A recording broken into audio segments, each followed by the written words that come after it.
ভারত পাকিস্তান দেশ দুইটি একে অপরকে ছেড়ে কথা না বলায় সম্ভাব্য সংঘাত আরো বৃদ্ধির ঝুঁকি দেখছে বিশেষজ্ঞরা। পারমাণবিক শক্তিধর উভয় দেশে অর্থনৈতিক ও রাজনৈতিকভাবে ব্যাপক ক্ষতির মুখে পড়বেন, সাথে জটিল সমীকরণে পড়বে এশিয়াও।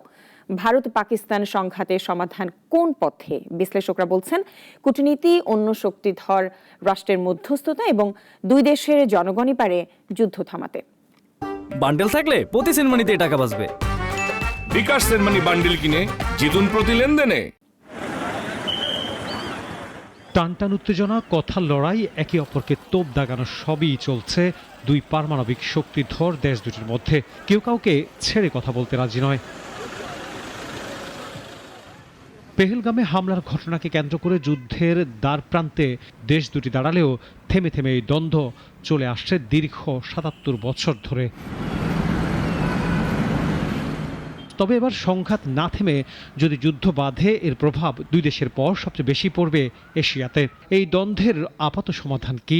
বিশ্লেষকরা বলছেন মূলত তিনটি উপায়ে সমাধান সম্ভব।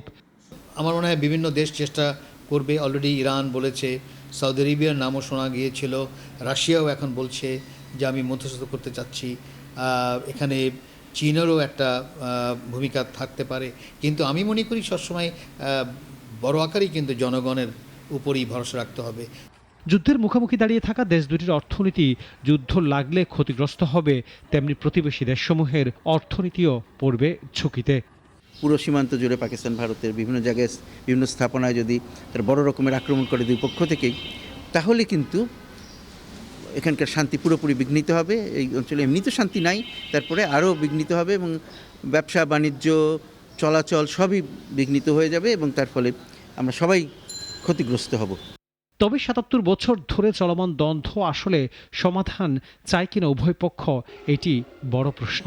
কারণ দুই দেশে সবসময় জনগণকে বুঝাতে চেয়েছে প্রতিপক্ষের বিরুদ্ধে জয়ী হয়েছে তারা। এতে করে তাদের ক্ষমতা পাকাপোক্ত করার কৌশল যে রয়েছে। আনোয়ার হোসেন, নাগরিক, ঢাকা।